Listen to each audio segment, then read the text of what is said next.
কালীঘাট তৃণমূলের মঞ্চ ভাঙা নিয়ে ক্ষুব্ধ কলকাতা হাইকোর্ট। এইভাবে মঞ্চ ভাঙা হলে সাধারণ মানুষের নিরাপত্তা কোথায়, প্রশ্ন বিচারপতি সৌগত ভট্টাচার্যের। পুলিশের রিপোর্ট তলব করলেন বিচারপতি। 21শে জুলাইয়ের মঞ্চ ভাঙার অভিযোগ নিয়ে হাইকোর্টে দ্বারস্থ কালীঘাট তৃণমূল। কলকাতা হাইকোর্টের নির্দেশ থাকার সত্ত্বেও পর্যাপ্ত সুরক্ষার ব্যবস্থা করা হয়নি। আইন শৃঙ্খলা যাতে বিঘ্ন না হয় তার জন্য পর্যাপ্ত পুলিশ মোতায়েন করা হয়নি বলে অভিযোগ। আর এর প্রেক্ষিতে বিচারপতি সৌগত ভট্টাচার্য রাজ্যের অ্যাডভোকেট জেনারেল সুরজিৎ নাথ মিশ্রকে নির্দেশ দেন কি ব্যবস্থা নেওয়া হয়েছে অবিলম্বে তা জানাতে হবে জয়েন্ট সিপিকে। এদিনই বেলা 11:30টায় রাজ্যকে জানানোর নির্দেশ দেওয়া হয়। এরপর বেলা 12:15টায় শুরু হয় দ্বিতীয় দফার শুনানি। বিড়লা তারামণ্ডলের সামনে 21শে জুলাইয়ের আগের রাতের ঘটনার জন্য জয়েন্ট কমিশনার অব পুলিশকে অবিলম্বে পর্যাপ্ত পুলিশ মোতায়েন করার নির্দেশ দেয় কলকাতা হাইকোর্ট। আদালত আরও বলে, রাত 9টার মধ্যে মঞ্চ খোলার কাজ সম্পূর্ণ করতে হবে সংগঠকদের। পুলিশকে নজর রাখতে হবে যাতে কোনো রকম অপ্রীতিকর পরিস্থিতি তৈরি না হয়। 30শে জুলাই পুলিশকে রিপোর্ট দিতে বলা হয়েছে। অর্ক কুমার নাগ আইনজীবী ঠিক কি বলছেন এ বিষয়ে আসুন শোনায়।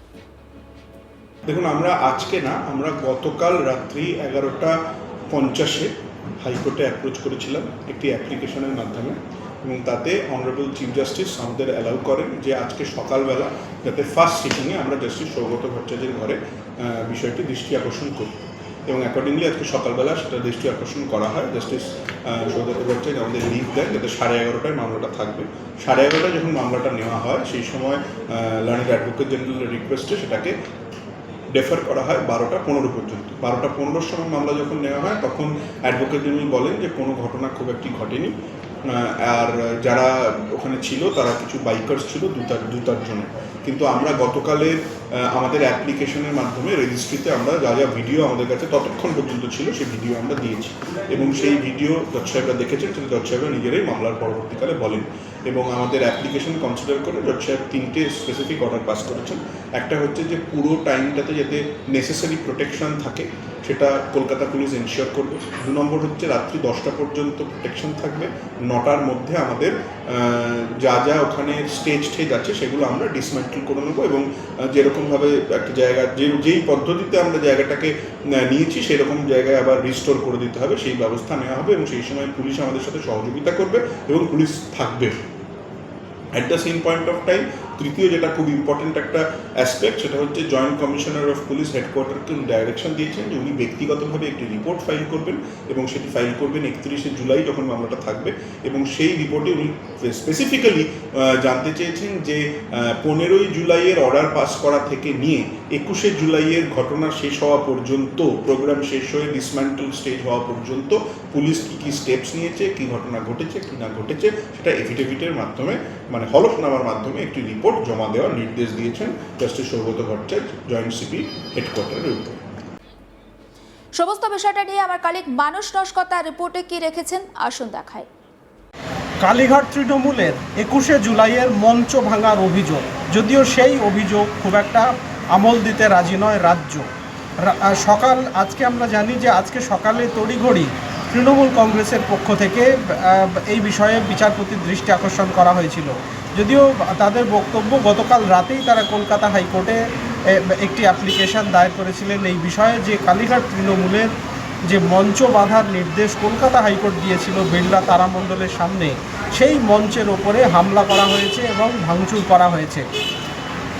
বিচারপতি সৌগত ভট্টাচার্যর বেঞ্চে আজকে সকালে সেই মামলা জরুরি ভিত্তিতে তিনি বিষয়টি রাজ্যের অ্যাডভোকেট জেনারেলকে বলেন যে যদি এরকম আদালতের নির্দেশ থাকা সত্ত্বেও যদি এরকম একটা ঘটনা ঘটে তাহলে সাধারণ মানুষের নিরাপত্তা নিয়ে আপনি কি বলবেন। জয়েন্ট সিপি হেডকোয়ার্টার অর্থাৎ লালবাজারের জয়েন্ট সিপিকে কলকাতা পুলিশের জয়েন্ট সিপির কাছে তিনি রিপোর্ট তলব করেছিলেন যে কি পদক্ষেপ পুলিশ করেছে এই নিয়ে।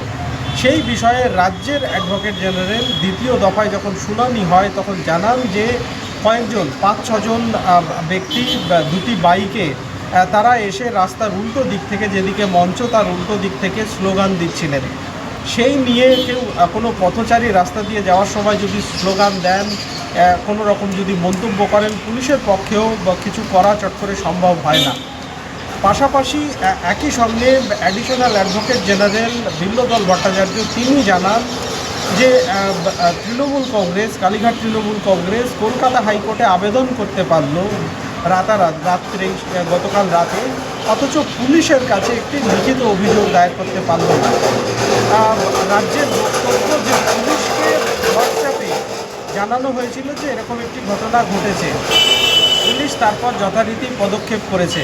পুলিশের পক্ষ থেকে একই সঙ্গে জানানো হয়েছিল যে একটি লিখিত অভিযোগ পুলিশকে দিতে, কিন্তু বারবার বলার সত্ত্বেও তৃণমূল কংগ্রেসের পক্ষ থেকে কোনো লিখিত অভিযোগ পুলিশের কাছে পাঠানো হয়নি বলে রাজ্যের পক্ষ থেকে জানানো হয়। বিচারপতি সৌগত ভট্টাচার্য তারপরেই নির্দেশ দেন আজকে 21শে জুলাইয়ে পর্যাপ্ত পুলিশি নিরাপত্তার ব্যবস্থা করতে হবে।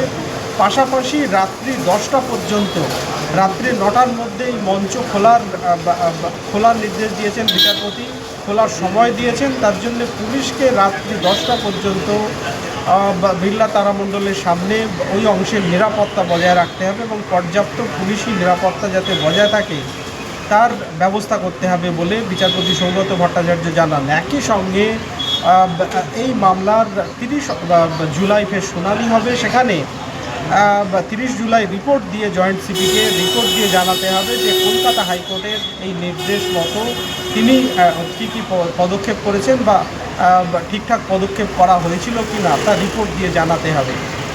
সব মিলিয়ে কলকাতা হাইকোর্ট 21শে জুলাইয়ের যে বিড়লা তারামণ্ডলের সামনে কালীঘাট তৃণমূলকে যে অনুমতি দিয়েছিলেন সেখানে ঝামেলার ঘটনায় গতকাল রাত্রে একটি ঝামেলার ঘটনা ঘটায় পুলিশকে পর্যাপ্ত নিরাপত্তার ব্যবস্থা করার নির্দেশ দিয়েছেন। পাশাপাশি আদালতের নির্দেশ পালন করা হলো কি না সেটা জানিয়ে মামলাটি ফের শুনানির জন্য রেখেছেন বিচারপতি 30 জুলাই।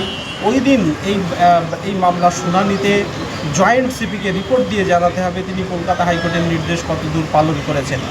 প্রসঙ্গত 16 জুলাই কলকাতা হাইকোর্ট এই মামলায় নির্দেশ শর্ত সাপেক্ষে কালীঘাট তৃণমূলকে নির্দেশ দিয়েছিল তারা কলকাতার ধর্মতলার ভিক্টোরিয়ার সামনে যে মঞ্চ করে তার পরিবর্তে বিড়লা তারামণ্ডলের সামনে তারা রাস্তার একটা সাইডে রাস্তা বন্ধ না করে তারা মঞ্চ বেঁধে সভা করতে পারবে।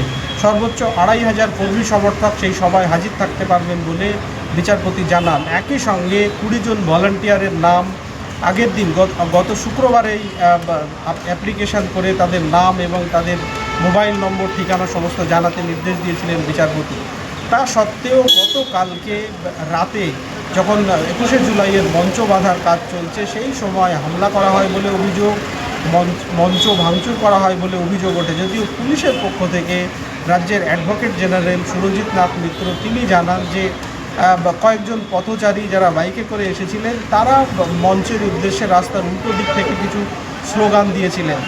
মঞ্চ ভাঙা বা এই ধরনের কোনো ঘটনাই ঘটেনি। পাশাপাশি এই ঘটনায় পুলিশ তৃণমূল কংগ্রেসকে বলেছিল একটি লিখিত অভিযোগ তাদের কাছে পাঠাতে, কিন্তু তৃণমূল কংগ্রেসের পক্ষ থেকে সেটা করা হয়নি। কিন্তু পুলিশ পর্যাপ্ত নিরাপত্তার ব্যবস্থা করেছে, কোনো রকম শান্তি শৃঙ্খলা বিঘ্নিত হয় এরকম ঘটনা ঘটেনি। তারপরেই বিচারপতি সৌগত ভট্টাচার্য নির্দেশ দেন যে আগামী 30 জুলাই এই বিষয়ে রিপোর্ট দিতে হবে কলকাতার জয়েন্ট সিপিকে এবং আজকে 21 জুলাই যাতে শান্তিপূর্ণভাবে পালন করতে পারে যাতে শহীদ দিবস তৃণমূল কংগ্রেস, তার জন্যে পর্যাপ্ত পুলিশি নিরাপত্তার ব্যবস্থা করতে হবে। বিচারপতি সৌগত ভট্টাচার্যের বেঞ্চে এই মামলা ফের 30 জুলাই শুনানি হবে বলে বিচারপতি জানিয়েছেন। দেখুন, যখন অ্যাডভোকেটকে জেনারেল বলেন কোনো ট্রাফিক ব্লক হয়নি, 6 জন মোটরসাইকেল চালক যদি স্লোগান দেন পুলিশই বা কী করবে? এই প্রসঙ্গে আপনাদেরকে শোনাবো মমতা ব্যানার্জি তৃণমূল সুপ্রিমো কি বলছেন সেই বক্তব্য। আমরা সন্ধ্যেবেলা এখানে এসে ঘুরে গেছি এবং আমরা সবাই ছিলাম তখন, একেতে বর্ষা, বারবার আমি বলেছি চারিদিকে ছেলেপেলেদের আসতে বাধা দেওয়া হচ্ছে, শহীদ পরিবারগুলোকে পুলিশ পুরো ঘিরে রেখে দিয়েছে তাদের বাড়ি। আমরা তো শহীদ স্মরণ করব, সুতরাং এইভাবে জোর করে ফোর্সফুলিতে সবকিছু করা যায় না গায়ের জোরে। সেসব করার পরেও বাড়িতে আমরা যে অবস্থায় ছিলাম সেই অবস্থায় আমি, কল্যাণ, ডেরেক আমরা সবাই ছুটে এসেছি, কারণ দোলা, উপাসনা, পাপাই, প্রিয়াঙ্কা এরা সবাই মিলে আমাকে মেসেজ করেছে কল্যাণও জানতে পেরেছে যে চারিদিকে আমাদের মঞ্চ ভাঙা হচ্ছে, ইলেকট্রিসিটির লাইন কেটে দেওয়া হয়েছিল, মাইকের কানেকশন কেটে দেওয়া হয়েছিল। এই দেখুন সমস্ত পোস্টার টোস্টার ব্যানার টানার যা ছিল সব ছিঁড়ে দেওয়া হয়েছে এবং বিজেপির ৬০-৬৫ জন বাইক নিয়ে একটা হুলিগানস বাহিনী এবং যাদের নেতৃত্ব দিয়েছেন একজন ক্রিমিনালস, কোর্টের অর্ডারে যিনি বাইরে আছেন। সমস্ত আপডেট পৌঁছে দেবো আপনাদের কাছে। নজর রাখুন আজ তাক বাংলা, সাবস্ক্রাইব করতে ভুলবেন না।